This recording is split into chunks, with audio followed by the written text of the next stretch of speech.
Hey guys, Mish, Dr. Cox here with your daily episode of Body Armor. Today we're going to work up freeing up that anterior tissue, so that tissue in the front part of our core. So sitting from our rib cage to our pelvis. For this exercise, we're going to need a form of a ball. This one is pretty hard medicine ball for myself.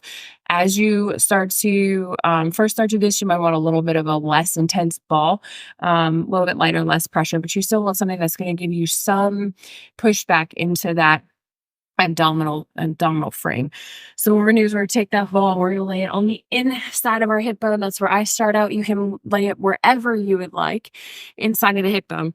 Now, as we roll around, we're gonna roll around all of this kind of internal portion of this abdominal cavity wall, whenever you would like to term it for yourself, and hang out on those uncomfortable positions. Now, we're making sure we're rolling up to the rib cage, along the underside of that rib cage, and then down to kind of that pelvic bone.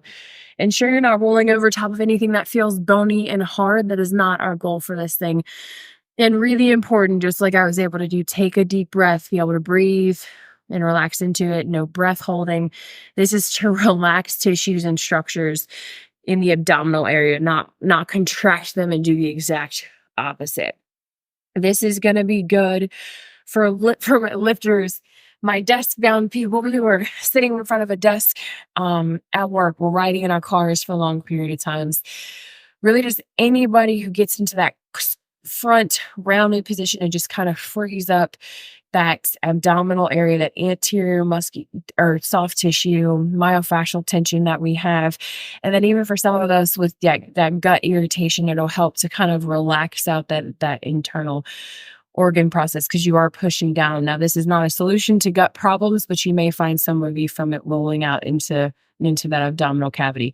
Again, the big things for this is making sure you're able to breathe through it. So make sure that the size of the ball and the hardness of it is doable for you, and you're able to get through this exercise with breathing, and make sure you're avoiding any bony structures, especially those rib cage and then the top of that pelvis. We're not trying to grind into those bony structures. If you like the exercises we've been giving you and they're bringing you some relief or helping you get back to your strongest self, hit the subscribe button for us and come back to our next episode.